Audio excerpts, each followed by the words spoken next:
Chapitre 6. La figure cherchée.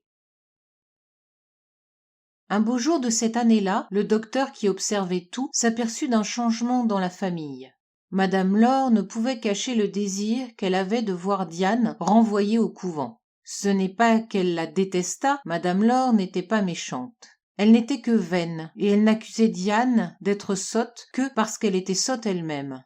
Elle était blessée de ne pas avoir à la gouverner, humiliée de n'avoir pas ce jouet à sa disposition. Elle parlait sans cesse à son mari de l'inaction où vivait cet enfant. Elle eût cru l'occuper utilement en lui faisant mener la vie dissipée et parfaitement inutile qu'elle menait.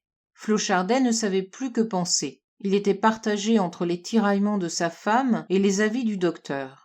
Il regardait sa fille avec doute, avec anxiété, se demandant si elle avait une intelligence au-dessus de son âge, comme le prétendait M. Ferrand, ou si elle était sauvage et inculte, comme l'insinuait Madame Laure. Enfin si, pour son bien, il ne ferait pas mieux de la confier de nouveau aux soins de sa sœur, la religieuse de Mende.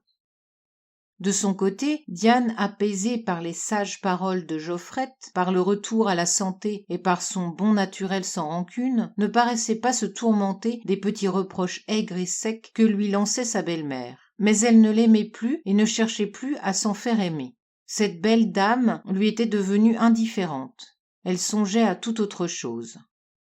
Le désir de s'instruire recommençait à la tourmenter, et ce n'était pas seulement le dessin qu'elle eût voulu apprendre, c'était l'histoire dont les enseignements du docteur sur l'art lui faisaient entrevoir l'intérêt et l'importance. Elle s'inquiétait du pourquoi et du comment des choses de ce monde. « C'est trop tôt, lui disait le docteur. À ton âge, on est bien heureux de ne rien comprendre à la folie humaine. »